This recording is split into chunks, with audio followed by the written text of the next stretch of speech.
تشریح کر دیجیے۔ یاسین کا جو ویسے ترجمہ کرتے ہیں وہ سردار کے ذریعے، سردار تو سین اصل میں جو بیسیکلی بنی ہے یہ کائنات کے لیے بنی ہے، اس میں سین سما کی ہے اور نون نجوم کی ہے۔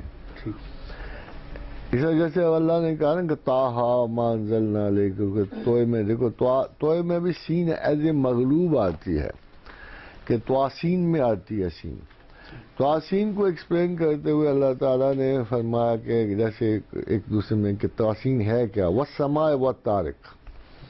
تو طارق توئے سے شروع ہوتا ہے اور سما سین سے شروع ہوتا ہے، یہ تواسین میں ہے۔ اسی طرح سین کو علیحدہ کیا گیا تواسین سے اور کہا کہ یہ سین سما کی ہے اور نون جو ہے نجوم کی ہے۔ تو یہ جو ایسے ہے نا کہ کائنات میں سما کی جو ایک صورت ہے اور طاقت ہے ایک بڑے سردار کی سی ہے، تو جب اس کا ترجمہ کیا خطابیہ میں کیا گیا تو اس طرح اگر دیکھیں، فرض کرو اگر اس کی ترجمہ اے سردار کیا گیا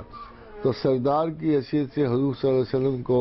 پکارنے کا مطلب یہ ہے کہ اصحاب نجوم ہیں اور اللہ جو رسول اللہ جو ہے وہ آسمان کی طرح جس میں وہ سمٹے ہوئے۔ تو اگر آپ کو یاد ہوگا تو حدیث کہتے کہ اصحاب کا نجوم، کہ میرے اصحاب ستاروں کی طرح ہیں، اور اللہ کے رسول جو ہیں وہ آسمان کی طرح ہیں، اور آسمان جو ہے اس کی تشریح ہے والسماء والطارق۔ تو اللہ تعالیٰ کے رسول کا ٹائٹل یہ ہے طٰہٰ، اور طٰہٰ میں جو ہے وہ توئے جو ہے وہ پہیہ ہے، ہاں جو ہے وہ مرد ہے وہ جو نشاندہی کرتا ہے۔ تو اسی لیے اب اس کی اتنی کمپلیکیشن خالی اس لفظ کی نکلتی ہیں کہ چونکہ پہیہ چلتا ہے آسمان میں ہر چیز چل رہی ہے،